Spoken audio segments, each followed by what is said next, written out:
Welcome back to 31 Minutes. I am your host, Sienna Rodriguez. Our third segment of tonight's show is about farming in this country and some of the lesser known and certainly lesser shown practices. Farming of animals, or factory farming as it has become to be known, is a big business in America. In fact, it is a whole industry. We must be doing something right, and we are, but at what cost? Tonight, we will look at another side of factory farming, perhaps a darker side, but it is certainly an approach that makes people take sides on how they view the treatment of our farm animals. Our very own reporter, Lourdes Sanchez, has spent time interviewing and gathering the truth of the effects that factory farming has on farm animals, our health, the environment, and what alternatives we may have. Thank you, Sienna. Factory farming certainly is a big business. Last year alone, America exported 1.26 million tons of beef, worth a little over $7 billion. Also, nearly 2.5 million tons of pork, valued at nearly $6.5 billion, and that's just an export.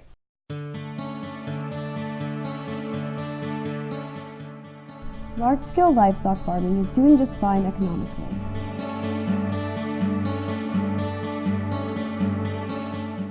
Unfortunately, it is the inhumane and cruel treatment of animals like these that is called into question, as this is the byproduct of the industry's attempt to reduce operating costs. For example, these chickens lack any meaningful activity, as they are restricted in tight pens where they can hardly move at all. In the US, up to 10 chickens are squeezed tightly into a cage, then one cage on top of another, so that the farmers can maximize chicken-to-space ratios. Each year, 9 billion chickens are slaughtered for meat in the United States. These curious, social birds that are often referred to as broilers by the industry are seen as production units, selectively bred and fed for abnormally fast growth. Their resulting and unnaturally large size contributes significantly to their suffering. Many simply do not have the strength to stand because of their rapid growth and enormous size, which is nearly 3 times their natural state. And they are considered market weight at just 6 weeks of age, where naturally they are typically fully grown at between 16 and 24 weeks. But chickens and hens are not alone as animals who suffer. Pigs also experience atrocities as victims of factory farming. The majority of breeding sows spend nearly the entirety of each pregnancy confined to a farrowing crate, which is only slightly larger than their body, which makes it impossible for them to lie down or even turn around. The intense boredom and frustration that the pigs suffer from while in these crates, as researchers say, causes them to exhibit abnormal and neurotic behaviors, like repetitively biting at the bars of the crate or incessantly chewing with an empty mouth. Once piglets are weaned, their mothers are put back into the restrictive crates and re-impregnated. The cycle continues at an average of 2.5 litters per year until the sow is considered spent. At that point, the sow is then sent to slaughter. In addition to pigs and chickens, cows also suffer some of the worst treatments as a result of factory farming. Modern beef production in the United States is a highly specialized system. It is built to deliver high quantities of beef to markets in an incredibly efficient manner.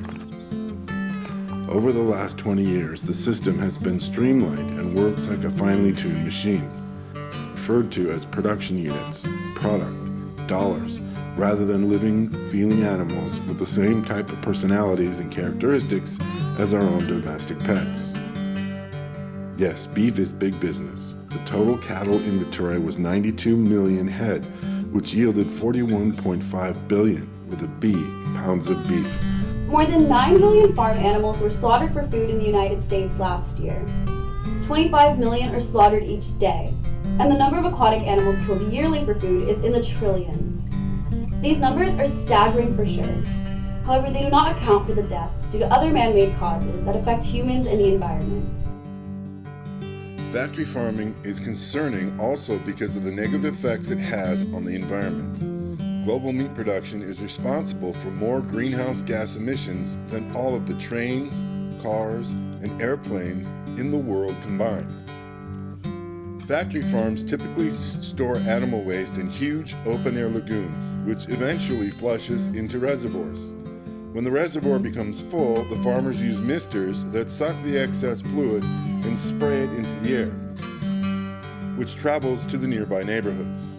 Studies have shown that the young suffer from conditions like asthma and the elderly contract heart disease when directly exposed to it. In recent years, there has been a heightened awareness about the cruel truth of factory farming. In Chula Vista, California, the senior class from Olympian High School has collectively read author Gene Bauer's book titled Farm Sanctuary, which depicts the lives of animals who have either been rescued or have escaped the cruel mistreatment brought onto them by factory farms. This book gives a wider scale on why Gene Bauer decided to co-found Farm Sanctuary and also share the eye-opening stories of the Farm Sanctuary rescues. The school has built its award-winning program on the idea of broadening their senior students' focus beyond their own academics to include real-world issues and how to become involved to help others. Here is Olympian High School's Mrs. Cordero to talk more on this program. So what is the purpose of the CSE program here at Olympian? So the CSE program is a culminating senior activity where all seniors research the same topic by first reading a book that the committee has selected for them. And then they apply their academic literacy skills and habits of mind to try to solve this real-world problem. So what successes have you seen within this program? As I've gone into the classrooms, I've noted that students are working together in groups in a very authentic way and a very student-directed way. And so it's really just a beautiful example of how a classroom can be student-directed, where students are controlling their own learning and solving problems through their group interactions.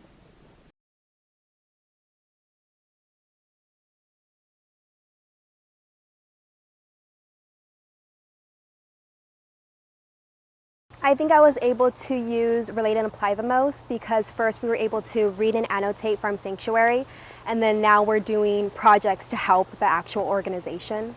One way that my team was able to raise awareness was actually going to Whole Foods and asking people to sign a petition for Cruelty California. And we were able to inform people about the law that they're trying to pass for mistreatment of animals and keeping them in confined places. The Common Senior Experience has helped me get ready for college by giving me an issue or a challenge I never thought I'd be able to face. And for me to work with groups and talk to different organizations, it's kind of helped me build character and trying to, I guess, grow. I found myself using Relate and Apply the most because I was able to apply all the knowledge and different significant aspects from the book that I've learned, and I was able to incorporate that into the project that I did in with my CSE group. An average person living in a developed country who is not a vegetarian or a vegan will consume approximately 7,000 animals during their lifetime. An average adult living in that same developed country who chooses a plant-based lifestyle will save the lives of 31 animals per year. Now that would truly make a difference. Join us next week when we investigate another amazing story on 31 Minutes. Until next time, I am your host, Sienna Rodriguez.